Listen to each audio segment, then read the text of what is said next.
معزز خواتین و حضرات، خداوند یسوع مسیح کے قادر اور جلالی نام میں MIK کی ٹیم کی طرف سے آپ کو بہت بہت سلام۔ MIK کی ایک اور پوڈ کاسٹ کے ساتھ ہم آپ کے ساتھ آپ کی خدمت میں حاضر ہیں۔ ہماری خوشی ہے کہ آج پھر ہمارے ساتھ خدا کے خادم OTS کے ڈائریکٹر ڈاکٹر کیسر جولیس موجود ہیں۔ ڈاکٹر صاحب ویلکم۔ تھینک یو پیٹر صاحب، دوبارہ سے ہم اس پوڈ کاسٹ میں آئے ہیں۔ خدا کا شکر ہے۔ پچھلی پوڈ کاسٹ میں ہم نے ذکر شروع کیا تھا ساؤتھ ایشیا بائبل کامنٹری کا، اور مجھے امید ہے کہ ہمارے سامعین کے لیے یہ پوڈ کاسٹ علم و معرفت میں ترقی اور خدا کے عرفان میں بڑھنے کا سبب ہوئی ہوگی۔ آج ہم ساؤتھ ایشیا بائبل کامنٹری پر ہی بات چیت جاری رکھیں گے، لیکن اس سے پہلے میں چند ایک باتیں سمجھتا ہوں کہ کلیئر کرنا بہت ضروری ہے۔ آپ بھی اس سے غالباً اتفاق کریں گے کہ ہماری گفتگو کا ہرگز مقصد آپ کو ان کتابوں سے متعارف کروانا نہیں جو بائبل مقدس کا متبادل ہوں۔ خدا کا کلام بائبل مقدس ہمارے لیے مرکزی حیثیت کا حامل ہے، اور یہ ساری کتابیں جن کا ہم ذکر کرتے ہیں یہ ساری امدادی کتب کے زمرے میں آتی ہیں۔ اس کا مطلب یہ ہے کہ یہ ساری کتابیں کا پڑھنا، ان کا استعمال خداوند کے پاک کلام کو زیادہ بہتر طور پر سمجھنے میں مددگار کے لیے ہوتا ہے۔ کیوں ڈاکٹر صاحب؟ بالکل، یہ تو بہت ضروری ہے۔ ہم کسی طور سے بھی کوئی کتاب بھی بائبل مقدس کا متبادل نہیں ہے، اور اس لیے لوگوں کو انکریج بھی ہم کرتے ہیں اس پوڈ کاسٹ کے تھرو کہ بائبل مقدس بنیادی ریڈنگ ہے آپ کی۔ اس کے بعد دوسری کتابیں جو ہیں، جتنی بھی امدادی کتب ہیں، یعنی کامنٹریز ہیں، یا اس کو بائبل ڈکشنری ہے، یا اور دیگر کتب ہیں، وہ مدد کرتی ہیں اس کو سمجھنے کے لیے۔ لیکن اگر جو بنیادی ریڈنگ ہے ہماری بائبل کی، اگر ہم اس کو سائڈ لائن کر دیں اور امدادی کتب پڑھتے رہیں تو شاید ان کا اتنا زیادہ فائدہ نہیں۔ یس، سو روزانہ ہمیں بائبل مقدس کا مطالعہ جاری رکھنا ہے، اور اگر نہیں کر رہے تو کرنا ہے۔ ڈاکٹر صاحب، آج ہم ذکر کر رہے ہیں ساؤتھ ایشیا بائبل کامنٹری، اور ہمارا آج کا جو فوکس ہے وہ ہے پیدائش کی پہلی کتاب، بائبل مقدس کی پہلی کتاب پیدائش۔ تفسیر و تشریح کے اصول میں ذکر کرتے ہوئے ہم جانتے ہیں کہ بائبل مقدس، ویسے تو ہم سب اس بات کے معتقد ہیں کہ خدا نے اپنا پاک کلام ہماری سمجھ کے مطابق ہمیں دیا ہے، اور خدا کا شکر ہے ہماری اردو زبان میں ایک بہت اچھا ترجمہ بائبل مقدس کا موجود ہے۔ لیکن کچھ باتیں ہیں جو ہمارے لوگوں کو بالکل سمجھ نہیں آتی، اوکے، اور ان کے بارے میں سوال اٹھائے جاتے ہیں۔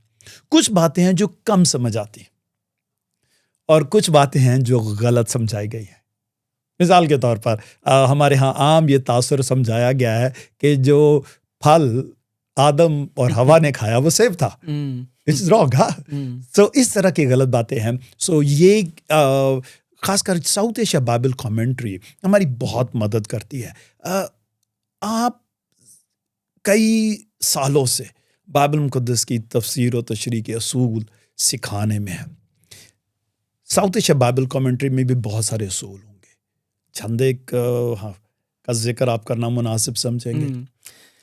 ایک تو یہ ہے کہ ہمارا جو چکس باق ہے جس میں ہم بائبل مقدس کو پڑھتے ہیں، جو الہام کا کہہ سکتے ہیں، تصور خدا کا الہام ہے، اس کے بارے میں ڈفرینٹ لوگ جو ہے وہ انڈرسٹینڈنگ رکھتے ہیں۔ تو ہمیں یہ سوچنا ہے کہ یہ بالکل املا تو نہیں ہے، ڈکٹیشن تو نہیں ہے کہ خدا نے اوپر سے ڈکٹیٹ کیا اور وہ کلام ہم تک پہنچا۔ جو مسیحی تصور الہام ہے وہ یہ ہے کہ خدا لوگوں کے خاص ماحول میں، ان کی زبان میں اپنے لوگوں کو خدا کے روح کی ہدایت سے ان کو الہام کے لیے ابھارتا رہا، اور انہوں نے اپنی زبان میں، اپنے سیاق و سباق میں، اپنے تاریخی پس منظر میں اس کلام کو اس وقت کے لوگوں تک جو ہے وہ پہنچایا۔ اور پوری بائبل مقدس اگر ہم دیکھیں تو تقریباً 16 صدیوں میں یہ کلام ہم تک پہنچا، اور ان تاریخی اور اس پس منظر سے گزرتا ہوا ہم تک جو ہے وہ پہنچا ہے۔ تو اسی لیے ہم اس کو کبھی کبھی کہتے ہیں کہ یہ اس کی دوہری مصنفیت ہے، یعنی ڈوئل آتھرشپ ہے۔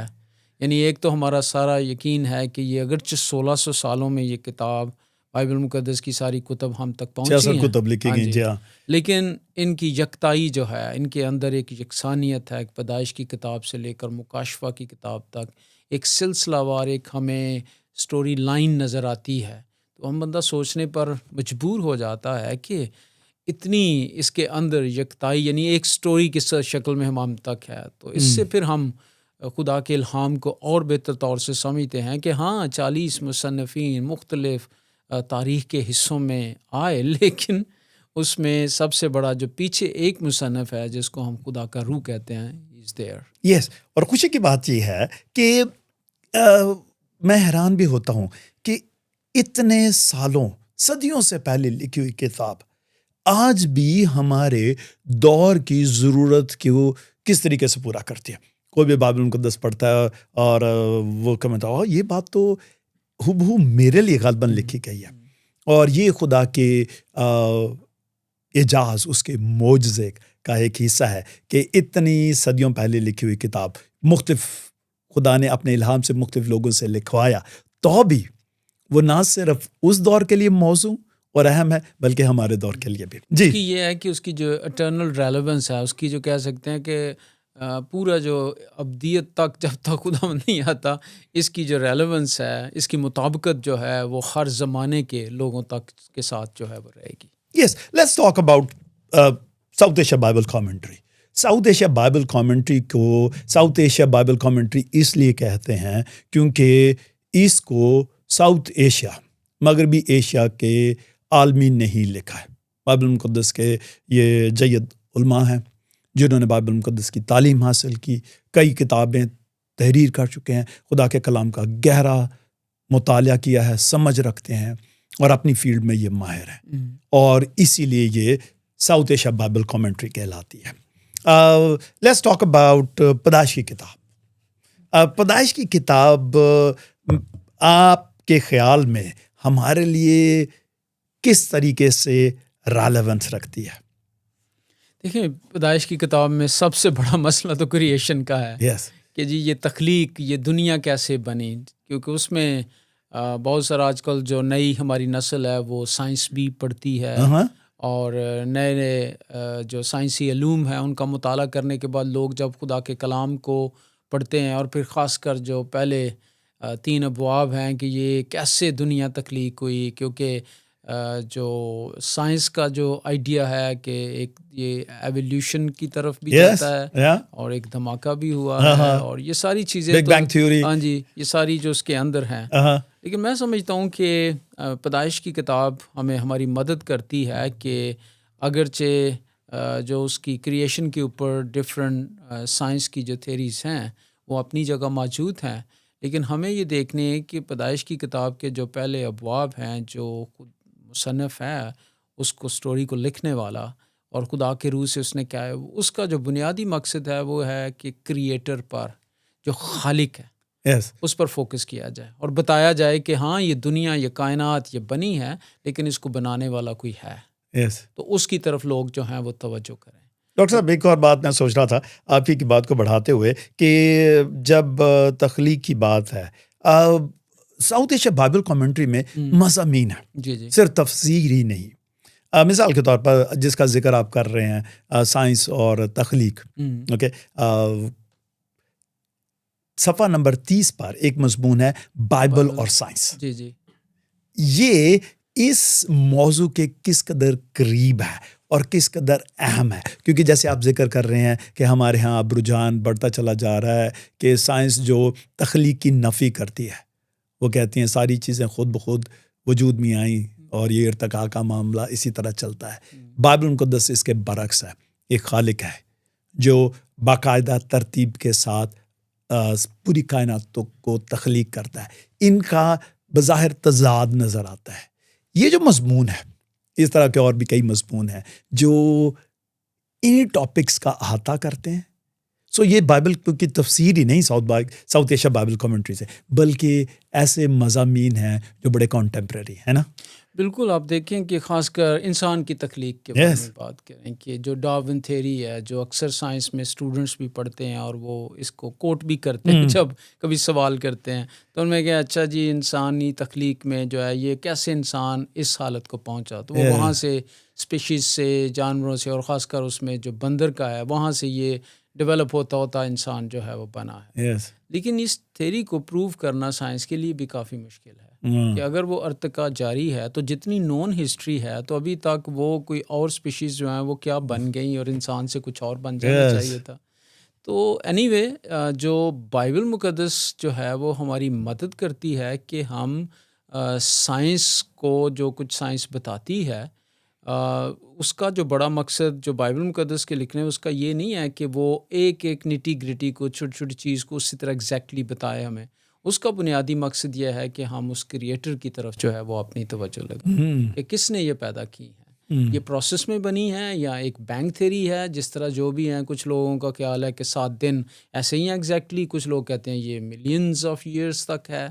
بٹ بات تو انڈرسٹینڈ کرنے کی ہے کہ اگر پروسیس ہے یا یہ اس طرح سے ہے, جو جس طرح سے بھی کوئی اس کو سمجھے, لیکن ایک بات ہے کہ وہ بھی پروسیس میں آئیں یا اس کو ون ڈے جو آج کل ہم اس طرح سے سمجھیں, لیکن بات سمجھنے کی ہے کہ اس کو بنانے والا تو کوئی ہے. یس, اور یہ جو کام ہے یہ اس کی وضاحت جو ہے یہ کمنٹری کرے گی اور ہماری مدد کرے گی. بہت سارے ایسے اس میں بہام ہیں جو پیدائش کی کتاب میں اکثر جو لوگ سمجھتے سمجھ نہیں آتے اسپیشلی پہلے 11 ابواب تک. 12ویں باب میں تو پھر اسرائیل کی سٹوری سٹارٹ ہو جاتی ہے ابراہیم کے ساتھ, لیکن پہلے 11 ابواب جو ہیں وہ کافی لوگوں کے لیے مشکل کا باعث ہوتا ہے. اوکے, پیدائش کی کتاب میں ہماری جو زندگی ہے اس کا ایک حصہ ہوتا ہے جس کو ہم کہتے ہیں ایتھکس, اخلاقیات.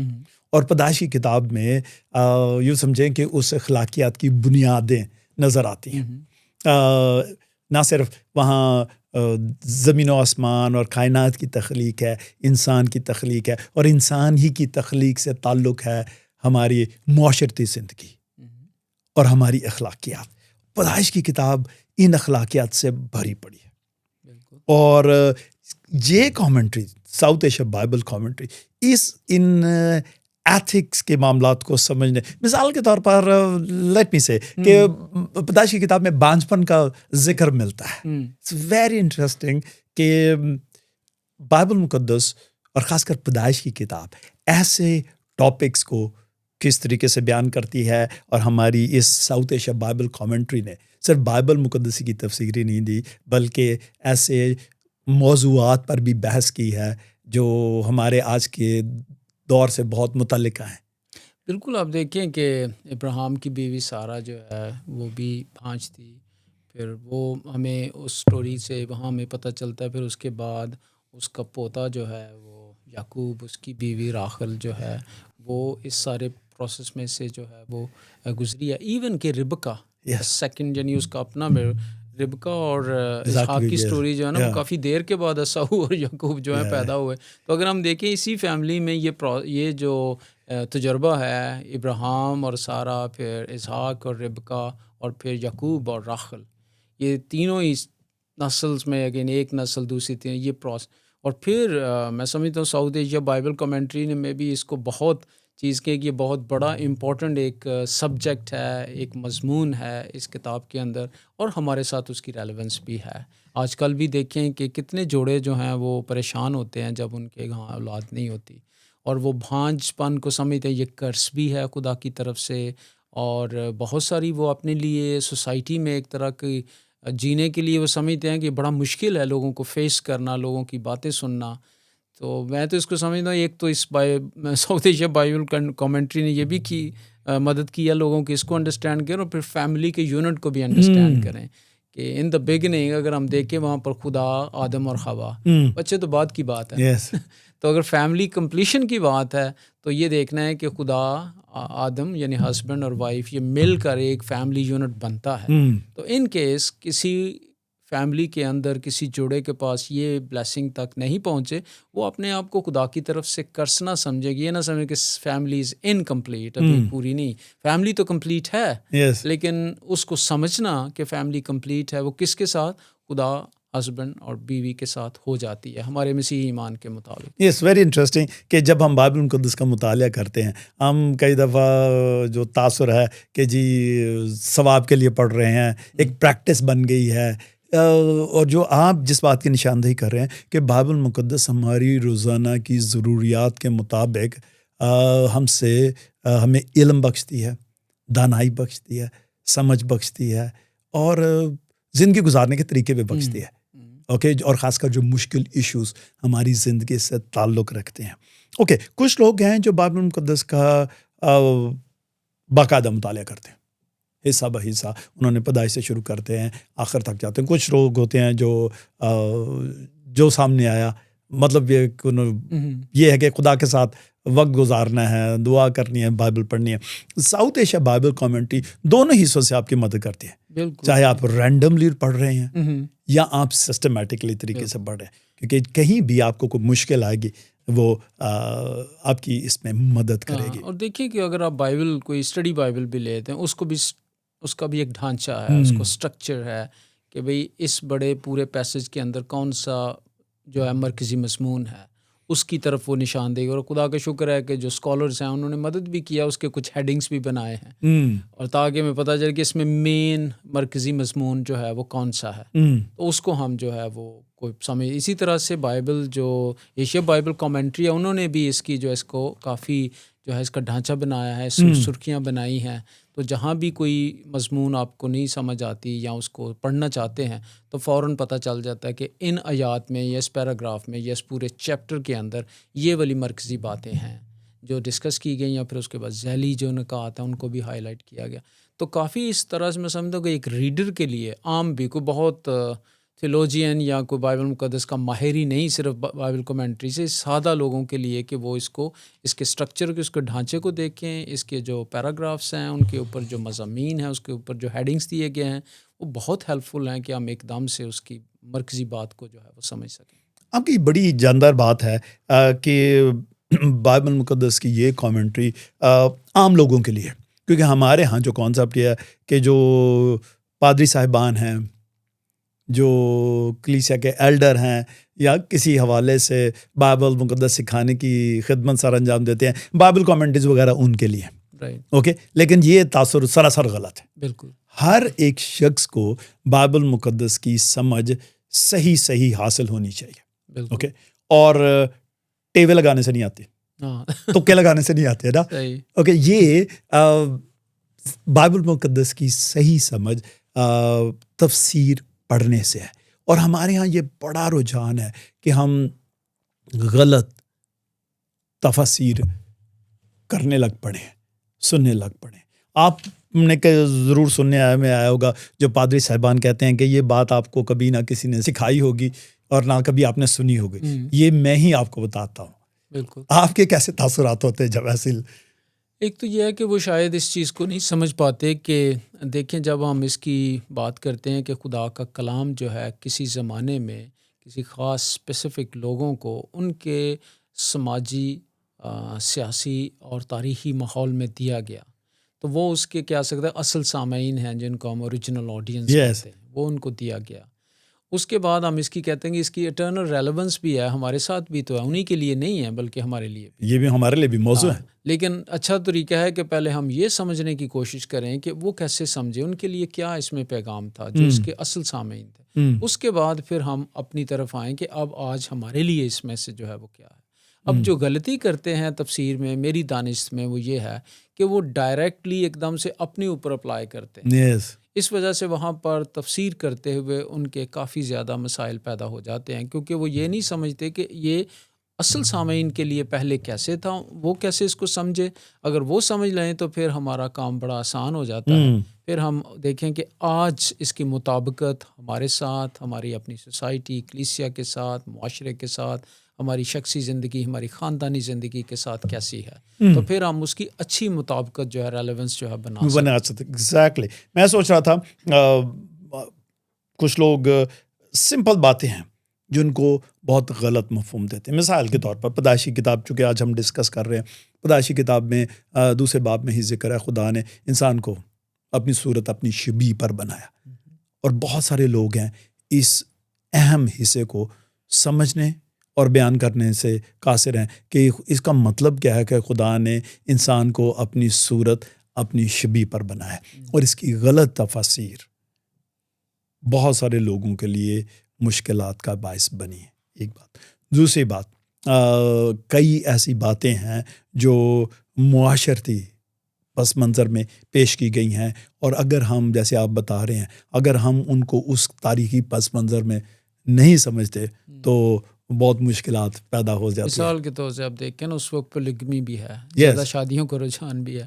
اب سارہ کی بھی ہم دیکھیں پہلے وہ ابراہیم کی 2 بیویاں ہیں، ٹھیک ہے، اس کے بعد یعقوب کی، اسحاق کی شکر ہے 2 ہیں، لیکن اس کے بعد آگے پولیگمی کا کافی اولڈ ٹیسٹمنٹ میں کانسیپٹ ہے. یس، تو یہ جو زواج یا جو کثر ازدواج جسے ہم کہہ سکتے ہیں، اس میں اس کا رجحان جب پرانے نامے سے آتے ہیں تو لوگ اس کو انٹرپریٹ اپنی پرسنل لائف کے اوپر جو ہے وہ کرتے ہیں. Yes. تو آج کل مسیحیوں کے اندر بھی یہ رجحان جو ہے وہ کافی ہے، اور جتنے بھی لوگوں سے بات کرتے ہو Yeah. دیکھیں جی ادھر بھی تو ہمیں جو بائبل میں کیریکٹرز ہیں ان کی بھی تو یہ دیکھتے ہیں. لیکن اگر ہم اس کانٹیکس میں جا کے پہلے سمجھیں کہ یہ کیوں تھا، کیا وجہ تھی، کیا دی، اور پھر جب خداوند یسوع مسیح کے پاس بھی وہ آئے اور کہنے لگے موسیٰ نے ہمیں اجازت دی ہے کہ بھئی طلاق دے کے چھوڑ دی جائے یا شادی کر لی جائے تو تیرا گیا. تو خداوند کا جو بڑا دیکھیں رسپانس ہے، اس نے کہا ابتدا سے ایسا نہیں. یس.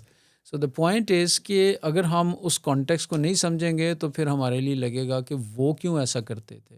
پھر آگے سلیمان اور داؤد تو پھر آپ دیکھتے ہیں کہ کافی زیادہ، تو وہ لوگوں کے لیے پریشانی کا بھی باعث ہے اور کچھ لوگوں کے لیے وہ جواز بھی بنتا ہے. یس، اور میں سمجھتا ہوں اس کے لیے بہت ضروری ہے کہ نہ صرف ہم انفرادی مطالعہ میں ایسی کتاب ساؤتھ ایشیا بائبل کامنٹری گھر میں رکھیں، بلکہ جن گھروں میں فیملی پریئرز ہوتی ہیں، اوکے، اگر وہاں بائبل مقدس کے مطالعہ کرتے ہوئے کوئی مشکل بات آ جاتی ہے تو ہمیں ایسی کتابوں کی طرف رجوع کرنا چاہیے، اور ان کو تلاش کرنا مشکل نہیں.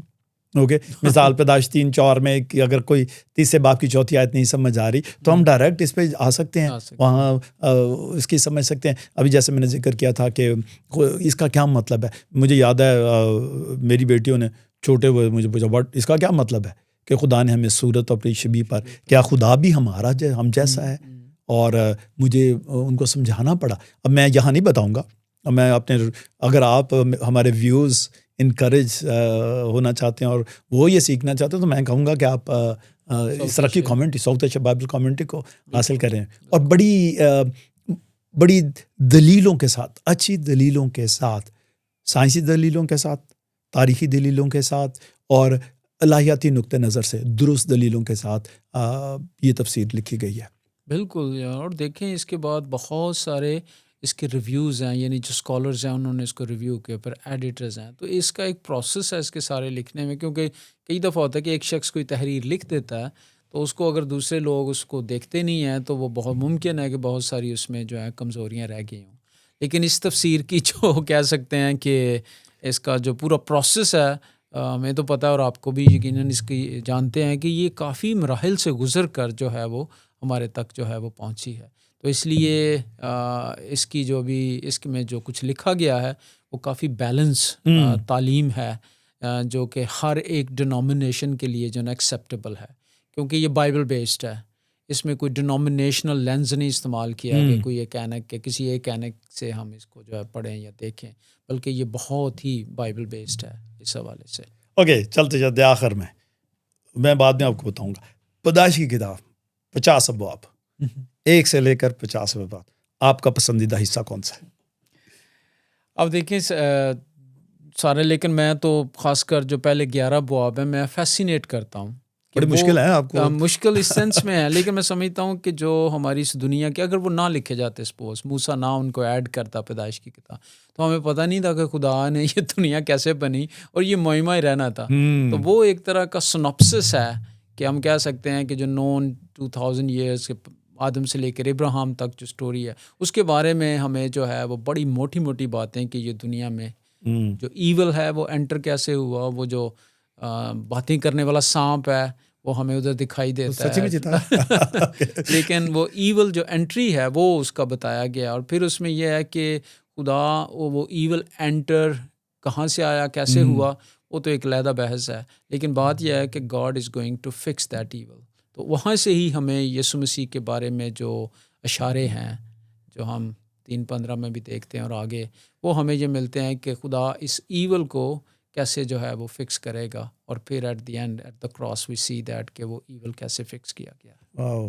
اوکے، میں آپ کو بتاتا جاؤں، میں پچھلے دنوں کسی تعلق سے 45 باب سے آگے کا مطالعہ کر رہا تھا، اور میں دیکھ رہا تھا ہجرت کرنی پڑی، امیگریشن ہوئی. اوکے، کنعان سے پورا خاندان مصر میں. اوکے، کتنے لوگ ہوں گے وی ڈونٹ نو. اوکے، اور آج کل امیگریشن کے بڑے چرچے ہوتے ہیں، لاز بن رہے ہیں. تو میں دیکھ رہا تھا کہ immigration is not a new topic, is there. اور بائبل ہمیں اس اہم موضوع کو سمجھنے میں بھی مدد کر سکتی ہے اور کرتی ہے. دیکھیں یسوع مسیح خود بھی امیگرینٹ بڑی چھوٹی ایج میں جب اس کے ماں باپ اس کو مصر کو لے کر چلے گئے، تو خداوند یسوع کا بھی ہم وہ ایکسپیرینس دیکھتے ہیں اگرچہ بہت چھوٹی ایج کا ہے. تو آج کل بھی امیگریشن تو ایک بگ ایشو آپ کہتے ہیں ڈائسپورا میں، اور خاص کر ہمارے اس کانٹیکٹ سے تو بہت لوگ امیگرینٹ جو ہیں جا رہے ہیں. لیکن ان ملکوں میں جو کلیسیا ہے اس کو ابھارا جاتا ہے کہ اب آپ ان امیگرینٹس کو، ان پناہ گزینوں کو، مہاجرین کو کیسے ان کو لک آفٹر کرتے ہیں، کیسے ان کی مدد کرتے ہیں.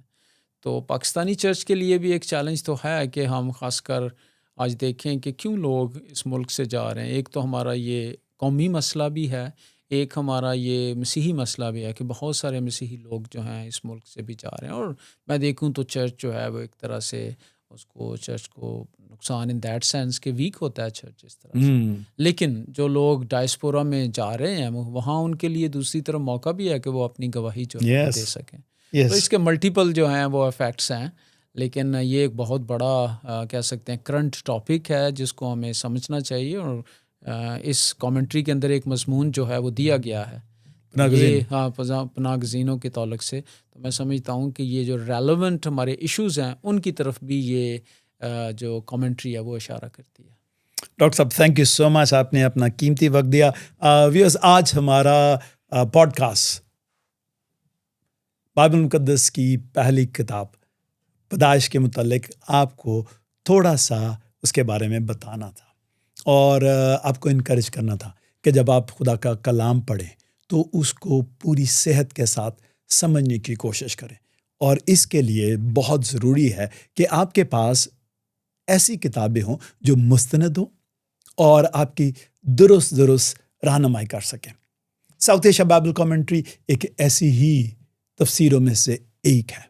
خدا کا شکر ہے یہ ہماری اپنی زبان میں ہمارے پاس میسر ہے. اور افسوس کی بات ہوگی اگر ہم بائبل مقدس کو صحیح طور پر اب بھی سمجھنے سے قاصر رہیں. امید ہے کہ آپ کا یہ پوڈ کاسٹ آپ کے لیے مددگار ثابت ہوگا. خدا نے چاہا اگلے پوڈ کاسٹ میں پھر ہم بائبل مقدس کی اگلی کتاب پر گفتگو کریں گے، اور ہمیں امید ہے کہ اگلی گفتگو بھی آپ کے لیے فائدہ مند ثابت ہوگی. آپ انکریج ہوں گے کہ خدا کے عرفان میں ترقی کرتے چلے جائیں. Thank you so much. God bless us all.